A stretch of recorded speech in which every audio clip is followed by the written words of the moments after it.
Deixa eu Oi. afastar aqui um pouquinho para Tá ficar bom? vendo meu Oi, de novo. rosto. Você tá me ouvindo? Tô ouvindo bem. E você? Tá um pouquinho baixo. Eu vou aumentar até aqui meu áudio. Deixa eu aumentar aqui para eu te ouvir melhor. Gente, vocês estão ouvindo a doutora Jeane bem?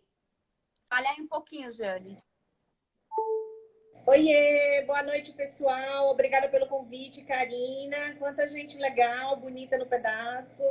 Muita, tá um pessoal aqui bom. E vocês estão ouvindo a doutora Jeane bem ou tá baixo? Dá um ok aí, tá tudo bem? Ótimo, tá perfeito. Obrigada, muito honrada com a sua disponibilidade, por ter aceito o convite, uma querida, minha amiga. E, bom, a gente vai falar hoje sobre um tema muito importante, né? Que é a questão da relação entre zumbido e saúde mental, né? A ansiedade, a depressão, o estresse.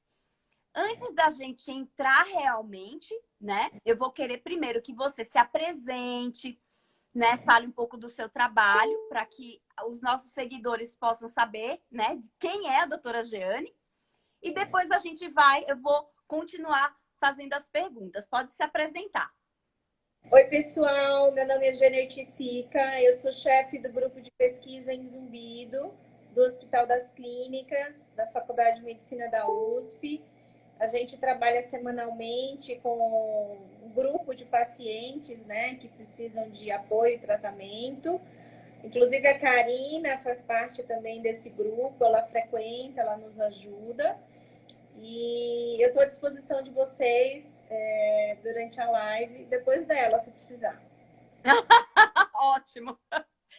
Querida, é o seguinte, todo convidado que eu faço o meu convite aqui, eu faço a mesma pergunta. A pergunta é: o zumbido pode ser curado? Sim ou não? Sim, em alguns pacientes. Inclusive, nós temos pacientes curados, né? Tá, ótimo. Então, mais um convidado aqui que fala que é possível sim ter casos de cura de zumbido. Daí eu queria, Jane, que você falasse ou um ou dois casos seus que você já tratou e que tiveram sucesso, que teve a cura do zumbido. Se você pudesse lembrar de uns dois assim, porque eu acho importante, sabe? Porque é muito difundido que zumbido não é possível ser curado, né? Seja ele de qual causa for. E acho que um dos intuitos dos especialistas é tentar quebrar essa crença, né? Tanto ouvida nas redes sociais, de várias pessoas que têm zumbido e falam, eu sei que zumbido não tem cura, eu sei que eu tenho que me acostumar, e não é bem assim. Então, eu sempre peço para um convidado meu falar de um ou dois casos para que as pessoas possam entender como é que funciona toda essa situação. Pode falar um pouquinho aí. Eu me recordo de um caso que me marcou muito, porque era um paciente jovem, 30 anos, professora da prefeitura, então que trabalhava com ruído, né, com crianças e com adolescentes, que ama seu trabalho, não era uma profissional que ia para o trabalho chateada, ela ia com prazer. Mas que ela veio comigo muito descompensada, um zumbido muito severo, e associada a esse zumbido, muita plenitude e hiperacusia, né?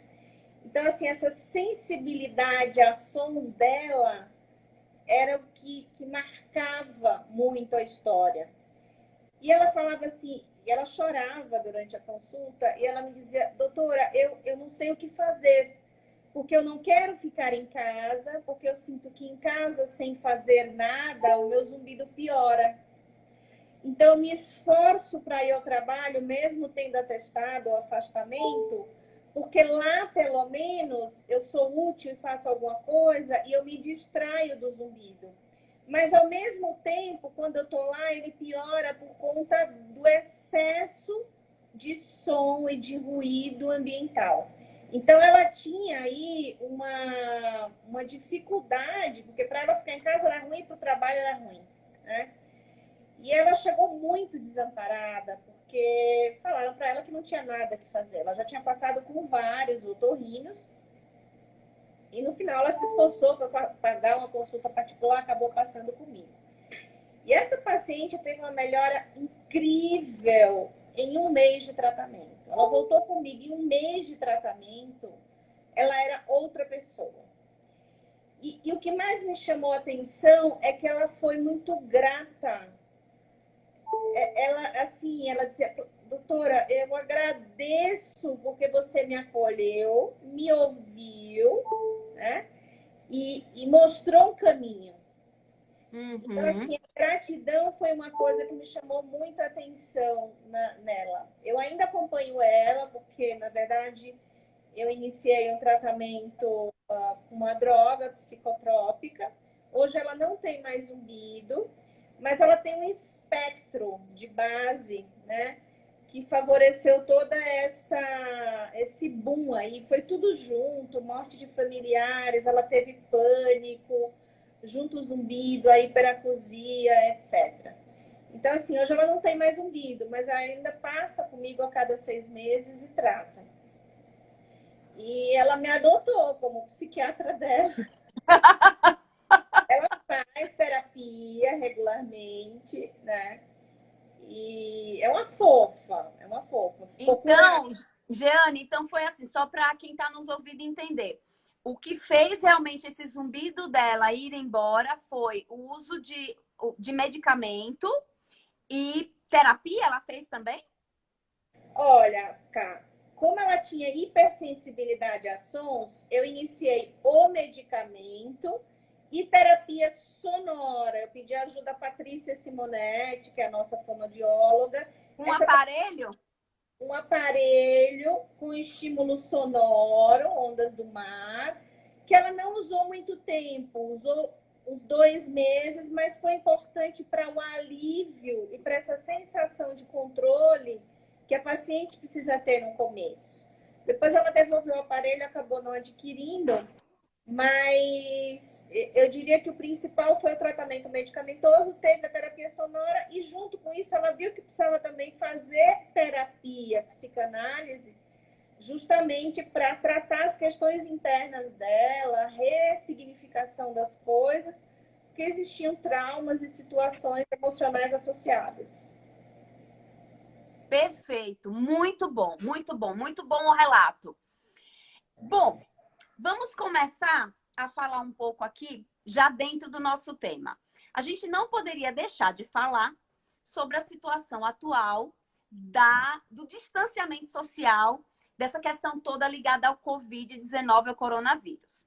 Eu tenho observado em alguns grupos no Facebook, que eu sempre dou uma olhada lá, o que o pessoal está comentando sobre zumbido, e eu tô vendo dois tipos de pacientes, de pessoas que têm zumbido. Um grupo é aquele grupo que diz: o meu zumbido melhorou muito quando começou essa história do distanciamento social, eu tenho que ficar em casa, eu praticamente nem percebo ele. E tem aquele grupo, Jane, que fala que piorou muito com esse isolamento. Eu queria que você comentasse um pouco quais seriam o perfil desses pacientes que você deduz, né, que você acha pela sua experiência, né? Lógico, não é nem deduzir, é pela sua experiência clínica que é vasta. E por que que ocorre em algumas pessoas essa piora e em outras pessoas falam que melhora? Então, isso a gente vê no zumbido de modo geral. Então, por exemplo, uma parcela dos pacientes que vem no consultório fala, doutora, o meu zumbido melhora com som ambiente, porque o ruído me distrai dele, né? Mas, ao mesmo tempo, a gente tem um subgrupo de pacientes que melhoram do zumbido quando chegam em casa e ficam no silêncio, né? Que são aqueles pacientes que têm zumbido e hiperacusia. Então, assim, é muito, na verdade, assim, inocente a gente achar que o paciente com zumbido é uma coisa homogênea, linear. Não é, eles são diferentes, né? Então, para aquele paciente que está em casa e que o zumbido melhora, eu acredito que o fato dele não estar em um ambiente de estresse, um ambiente de cobrança, etc., né? A diminuição do estresse, que a gente sabe que a rotina do dia a dia é desgastante. Pegar trânsito, ir para o trabalho, voltar, lidar com as pessoas. Então, eu acho que para esses pacientes que ficam em casa, o zumbido melhora, deve ter acontecido isso, a diminuição do estresse, a diminuição do zumbido. Os pacientes que estão em casa e o zumbido piora, daí eu já considero outras possibilidades. Por exemplo, hábitos alimentares, que a gente acaba pisando na bola, acaba comendo mais doce, mais Uhum. engordurada. E o fato da pessoa estar enclausurada, não fazer exercício, não tomar sol, não estar conversando com outras pessoas ou interagindo nessa coisa do isolamento social, ela pode levar aí a uma melancolia, né? Então, são pacientes com perfis diferentes. E até no mesmo paciente, a gente vê que o zumbido tem, né, várias causas, vários fatores. Então, é um tema complexo de lidar. Sim, eu até vi um depoimento de uma pessoa que falou: meu zumbido melhorou 90% depois que eu comecei a ficar em casa. E ela falou justamente isso que você comentou. Ela é professora e ela disse que o fato dela não estar indo para o trabalho com menos estresse, pegando menos trânsito, ela disse que fez com que melhorasse muito. E outras pessoas comentaram que o fato de estar focada em alguns problemas, outros relacionados ao Covid, que é preocupado de repente, nossa, como vai ser meu trabalho daqui para frente? Eu tenho que cuidar da casa, né? Porque muitas pessoas dispensaram funcionários, então a pessoa tem que ficar focada em limpar a casa, fazer comida. Ela disse, eu praticamente esqueci, porque eu comecei a ficar focada em outras coisas. Então, e fora tudo isso que você falou muito bem sobre hábitos alimentares, sobre exercícios também. Bom, outra pergunta. Quando é que você recebe aquele paciente no seu consultório? Lógico que tem aquele que é nitidamente depressivo, que você faz um questionário e tá altíssimo, o questionário dá muito alto, ou que tem um quadro de ansiedade nítido, não só falado pelo próprio paciente, mas a gente percebe. Mas existe aqueles pacientes que são, que a gente chama de falso calmo. Parece ser calminho, que não tem ansiedade, mas por dentro é um furacão, né? Eu queria saber, Jane, pela sua experiência, quando é que você observa alguma coisa no discurso desse paciente, o que ele fala, a maneira que ele expressa, que você pensa, de repente, em prescrever um antidepressivo, um ansiolítico ou encaminhar para um terapeuta? Você quer dizer sem o questionário, né? Baseado na informação que ele traz. Olha, tem um estudo que saiu recentemente do pessoal da Unifesp que, que eles analisaram o perfil desses pacientes e compararam com controles, com pacientes sem zumbido e sem perda, etc. E assim, você falou muito da depressão e da ansiedade, mas uma coisa que eu vejo muito nesses pacientes é a obsessão, né? Uhum. Muitas vezes o paciente Muito! o transtorno obsessivo compulsivo, ele é muito mais prevalente no zumbido do que na população geral. Então, na população geral, você vê 1% dos pacientes com obsessão. E na parcela dos pacientes com zumbido, 40%. Então, é uma diferença muito grande. Se você for comparar a depressão e ansiedade da população normal no zumbido, tem uma diferença, mas não chega a ser tão gritante, né? 2 vezes, 3 vezes, etc. E essa coisa da obsessão a gente percebe no diálogo do paciente, né? Quando ele fala que fica pensando o tempo todo, que não consegue se livrar, né? Aquela coisa dos pensamentos recorrentes, aquela coisa de fixar e de focar. Então, essa é a característica que me chama muita atenção, Karina. Muito, eu também observo.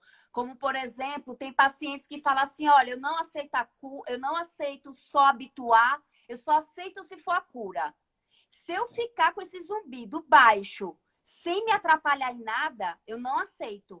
Eu só aceito se for a cura. Então, você observa isso, e mesmo a pessoa, a gente sabe que ela está bem instruída, ela continua olhando a internet, continua participando de grupos de Facebook, que aquilo é uma das piores coisas para quem tem zumbido, na minha opinião, tá? Eu acho que não acrescenta nada. Então, são esses pacientes realmente eu observo uma fixação na queixa dele, né? Bom, a gente também sabe que esses pacientes, eles têm muitas vezes uma alteração de sono associada, né? Antes de falar do sono, eu queria que você comentasse o seguinte, Jane. A maioria das pessoas que estão aqui nos vendo já sabem, né, que muitas vezes o zumbido pode trazer uma sensação de ansiedade, um sintoma de ansiedade e de depressão. Mas às vezes, o que muitas vezes as pessoas me perguntam é: mas a depressão, um quadro de transtorno de ansiedade pode gerar zumbido, sim ou não? E eu queria que você explicasse como é que ocorre esse mecanismo aqui dentro do cérebro. Bem, é aquela coisa da história do ovo e da galinha, né? Então, tanto a depressão quanto a ansiedade pode favorecer que você tenha zumbido, como o inverso também é verdadeiro. O zumbido, ele leva o paciente, algumas vezes, a uma situação de estresse, de inconformidade, de intolerância, de irritabilidade, de oscilação de humor muito grande, né? Então, a gente tem os dois cenários. Não é uma única via, tá?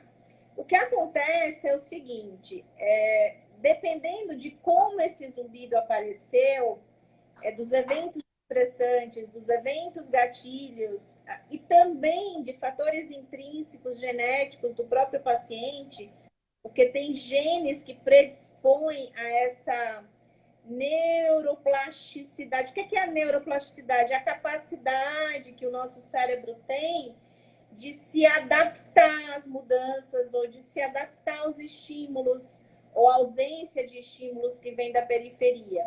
Então, o paciente que tem o zumbido decorrente de depressão, ansiedade, ele já tem um espectro, né? E ele começa a fazer conexões que não deveria, né? Então, assim, o zumbido é um sintoma auditivo, ele é um sintoma que passa pela via auditiva. Mas nesses pacientes, você tem uma ativação de outras vias relacionadas ao sistema emocional, né?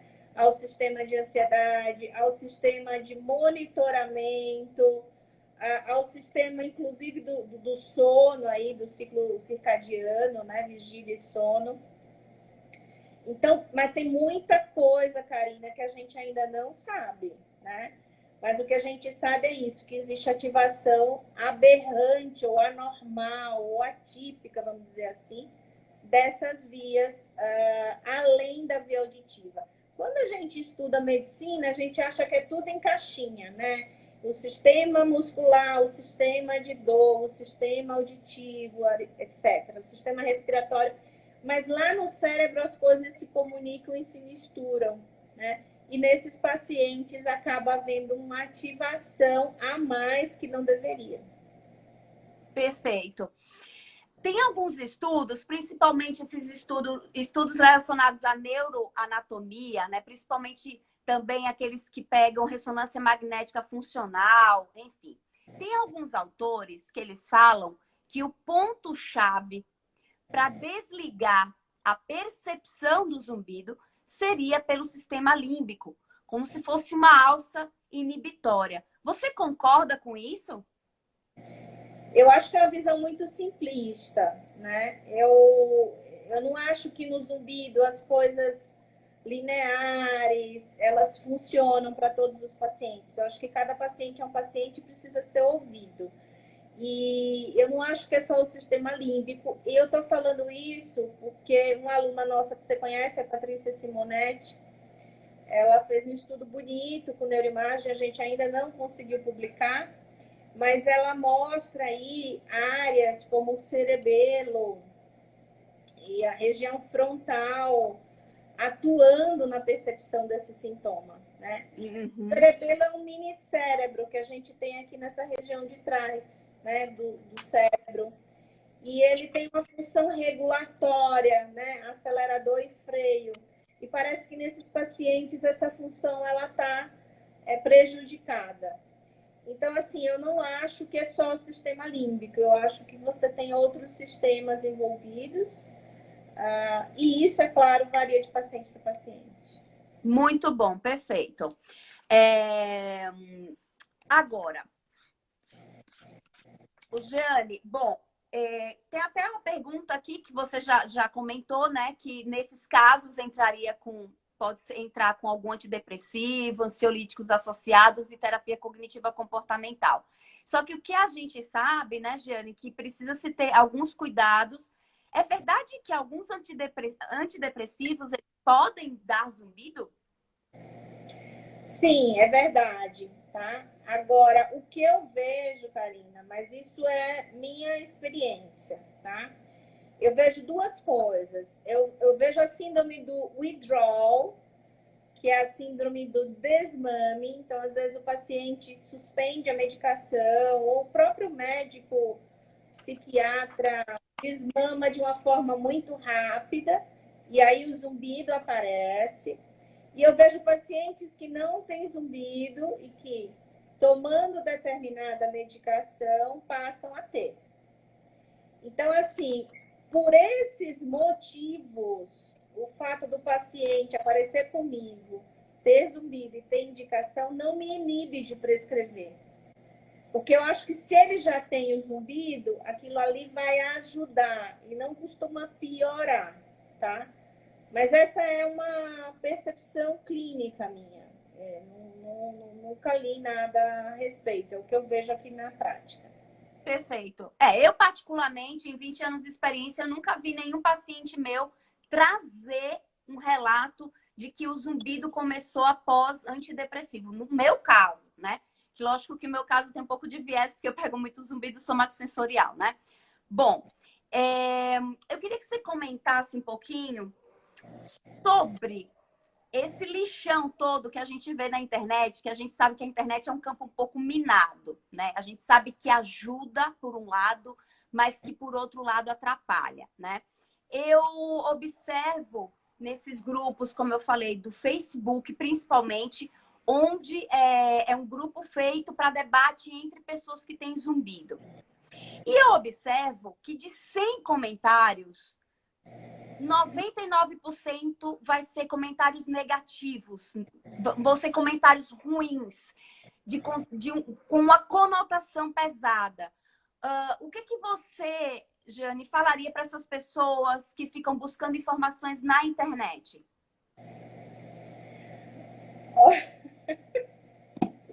É difícil, né, Cá? Porque, assim,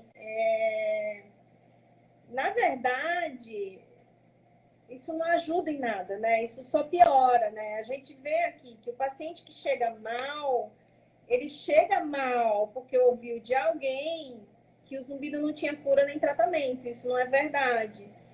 Então, na verdade, assim, eu acho que é um veneno. E aí a pessoa tem que escolher se quer se envenenar diariamente com aquelas informações ou não, né? É difícil você ter nesses grupos uma informação. Engraçado isso, eu não sei porquê. Né? Não sei se tem a ver com a raça humana, com o nosso perfil, por que as pessoas fazem questão de divulgar coisa ruim e notícia ruim. Tanto que eu quero até parabenizar você, porque recentemente você fez 2 postagens legais no Instagram, de frases de impacto que a gente precisa divulgar. E é o que a gente está querendo também fazer no nosso site, né? Pedir para os pacientes que se curarem, fazer um relato e fazer a descrição do caso deles, para que a informação boa chegue aos demais, porque isso precisa acontecer. Exatamente. Até o relato aí do Tarek, ele falando, olha, eu comprei 5 programas para... Esses programas são programas que prometem cura, ó, e não adiantou nada. Então, eu até fiz uma postagem sobre isso, sobre programas de pessoas que divulgam dizendo, olha, a cura do zumbido está aqui, se você não tiver, tem o seu dinheiro de volta, mas enfim, né? Eu acho que vocês precisam ter muito cuidado em grupos de Facebook, principalmente, que eu acompanho, eu sairia, meu conselho é esse, cuidado com o que vocês checam na internet, tentem filtrar e conversar sempre com um especialista, tá bom?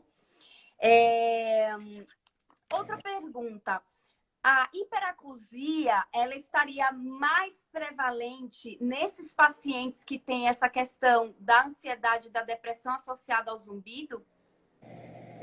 Sim, existem estudos mostrando que os pacientes com sensibilidade a sons, eles têm transtornos, a gente chama de somatoformes, né? Que é quando a gente não consegue explicar aquele conjunto de sintomas pelo exame físico, aquilo vai além do físico, aquilo afeta a mente. E, novamente, né, toque, né? Então, não só ansiedade, depressão, como também transtorno obsessivo compulsivo, tá? Acho que uns 47% dos pacientes têm. Perfeito. Ô, Giane, o zumbido é uma alucinação auditiva, sim ou não? E se sim, qual seria a diferença de um zumbido, tipo um apito, uma cigarra, para aquelas alucinações auditivas com musicais, digamos assim, pessoas que ouvem uma determinada música que existe? O zumbido é uma forma de alucinação auditiva, tá? Mas essas alucinações auditivas que você citou, musicais, a gente vê muito em pacientes sequelados de AVC, tá? Então, o paciente teve um AVC e teve isquemia de áreas cerebrais e como sequela, por conta daquela reconexão e neuroplasticidade das áreas cerebrais, ele passa a ouvir ou sons, ou melodias, ou o que quer que seja, às vezes são vários, né? Então é preciso diferenciar, porque às vezes o paciente nem teve diagnóstico de AVC, né? E aí, nesses casos, a gente precisa fazer uma imagem, né, do cérebro, que às vezes pode ser um derrame ou uma lacuna cerebral, uma fibrose, uma sequela que pode ter passado desapercebido e o paciente ficou só com aquele sintoma. Tá.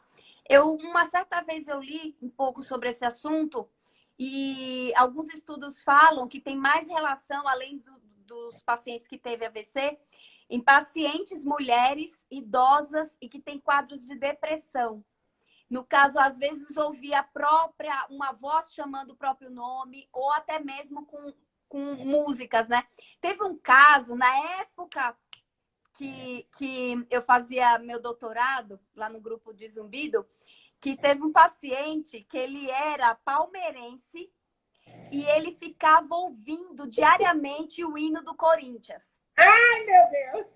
Diariamente. E nesses casos, eu lembro que foi encaminhado para psiquiatria para fazer o diagnóstico diferencial se tinha alguma esquizofrenia associada, mas viu que não, que era realmente uma alucinação auditiva que esse paciente tinha. Foi um caso, assim, realmente que me marcou muito.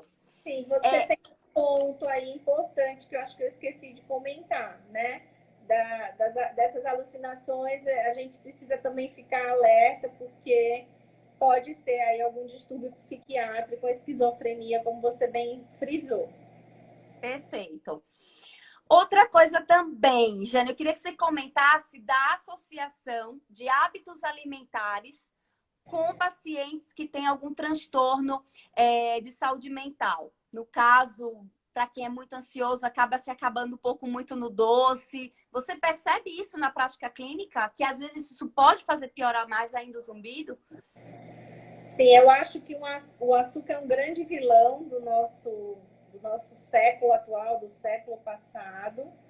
E apesar da pessoa se sentir bem e ter um prazer imediato com o consumo, a longo prazo, a médio prazo, né, aquilo ali acaba afetando, inclusive, o humor do paciente. Né? Então, ele fica mais irritadiço, ele fica mais triste, ele fica mais depressivo. Então, eu acho que para quem busca, né, tem esses sintomas de depressão e ansiedade, ou até toque, ou bipolaridade, ou distimia, que é essa mudança de humor, e que busca uma vida mais natural, no sentido assim, de não precisar tanto de medicamento, que os medicamentos façam mais efeito numa dose menor, é muito importante uma dieta regrada, você evitar o consumo abusivo de doces e exercício físico. Então, tem muita gente, assim, 15% dos pacientes com sintomas depressivos, às vezes eles não respondem bem ao medicamento, né? E esses pacientes, eles vão responder bem, por exemplo, a uma alimentação saudável e exercício físico. Então, eu uso essa bandeira muito para os meus pacientes, principalmente os pacientes com sintomas emocionais, porque eu acho que a gente precisa dividir um pouco a tarefa e dividir um pouco a responsabilidade, né? Não é só o medicamento, não é só a terapia, né? Você precisa também praticar exercício para oxigenar esse cérebro, você precisa também ter níveis adequados de vitamina D e B12, precisa ter uma alimentação saudável, né? Então, acho que isso é fundamental. Você orienta, por exemplo, do mesmo jeito, um paciente que ele está naquela depressão mais melancólica, tristinho, comparado com uma pessoa que é mais agitada, aquele furacão, em relação às atividades físicas ou exercícios, como por exemplo, você indicaria o Tai Chi Chuan de boa para um paciente que está deprimido, melancólico, ou você recomenda mais para quem está ansioso? Não, aí varia com o perfil, né, Cá? Então, assim, para um paciente ansioso, você vai indicar meditação, você vai indicar atividades em que ele se reconecte com ele mesmo, porque é um paciente que está pilhado, né? Diferente de um paciente depressivo, ele precisa de música, de agito, um zumba, Tocar um instrumento musical, aeróbico também, acho que corrida, música, sim. Aeróbico é importante para o depressivo. tá? Sem esquecer, gente, que exercício, atividade física, procurem fazer aquilo que vocês gostem, tá? Não é imposição de nenhum profissional, isso não existe, isso é até ruim, porque você não vai aderir à atividade física, você tem que fazer algo que você tenha prazer em fazer. E outra coisa também que eu lembrei, que eu converso muito com um psiquiatra colega meu, que é o Daniel Martinez, lá da USP, ele fala muito, Jane, da relação do jejum prolongado com aumento de ansiedade. Tá, tá. Isso é Essa coisa de não se alimentar, de não comer, isso fazer com que aumente a ansiedade e, por tabela, isso poderia também aumentar o zumbido, não só pelo aumento da ansiedade, mas, lógico, em relação à falta de energia que seria enviada até a via auditiva, né? Digamos assim. acho que ele tem ponto. Vamos ver também. Bom, com relação a tratamento, então, além da medicação, da parte medicamentosa e da terapia cognitiva comportamental, que é o que os estudos mostram, né? Então, a gente já comentou aqui, atividade física, como por exemplo, Tai Chi Chuan, yoga, atividade aeróbica, respirações diafragmáticas, né, Jane? Você viu a pergunta que surgiu aí? Não. Se a atividade física pode piorar o zumbido? Ah, tá. Tem casos, Tarek, que sim, que tem pacientes que falam que após atividade física ou durante pode aumentar o zumbido devido a essa relação aqui da via somatosensorial. Isso sim. E daí, Jane, nesses casos, o que que você recomenda quando há esse aumento? Então, existe aí essa questão muscular, né? Precisa ser vista pelo fisioterapeuta. Então, geralmente eu peço para o fisioterapeuta avaliar o que está acontecendo e readequar os hábitos desse paciente, procurar exercícios que não causem esse aumento. Eventualmente pode ser de origem vascular, né? Corrida na esteira, etc. E metabólico também, né, Jane? Metabólico e hipoglicemia. Então, acho que são essas três principais causas, né? Que a gente tem que pensar. Principalmente, no caso, já que a gente está falando de atividade física, esses exercícios, principalmente de musculação, Quando a gente faz a musculação fortalecimento, a gente também usa muito a musculatura aqui da face. Geralmente a gente tende a apertar os dentes. Isso pode gerar o aumento também do zumbido. Quem mais aqui de pergunta? Chupar chiclete por movimentar o maxilar promove alguma alteração? Boa ou ruim? Não, isso vai depender de cada paciente. Tem pessoas que não alteram absolutamente nada se mascar o chiclete ou se movimentar o maxilar, né? E tem pessoas que alteram o zumbido. Se alterar o zumbido, além de você passar pelo otorrino, a gente recomenda que passe também por um fisioterapeuta para ser avaliado, tá bom? E deixa eu só gente, aqui para eles que eles estão perguntando. As 3 causas quando o zumbido piora com o exercício físico. Possíveis, né? Hipóteses. Muscular, alguma contratura ou esse apertamento que a Karina falou. Metabólico, de repente a pessoa não se alimentou, baixou o açúcar no sangue. E vascular, porque você, quando está fazendo exercício aeróbico, você acelera muito a frequência cardíaca. Excelente. Gente, vocês podem continuar agora a perguntar. A gente vai para a parte final. Vocês podem perguntar não só com relação ao tema de hoje, mas perguntas gerais. Bom, perguntaram aqui, a medicação como antidepressivo e o ansiolítico, ele pode aliviar ou curar o zumbido? Ele pode curar e ele pode aliviar. Depende do caso e do paciente. Por quê? Porque o zumbido é um sintoma. É como lenhas que você põe para acender um fogo de uma fogueira. Você tira uma lenha, depois tira outra. Então, às vezes, o principal mecanismo é a ansiedade. Você trata, o paciente cura. Se às vezes o paciente tem outros fatores associados, ele vai aliviar, mas não vai curar. Porque você tem outras coisas que você precisa corrigir. Perfeito. Outra pergunta. É normal o som alto piorar o zumbido?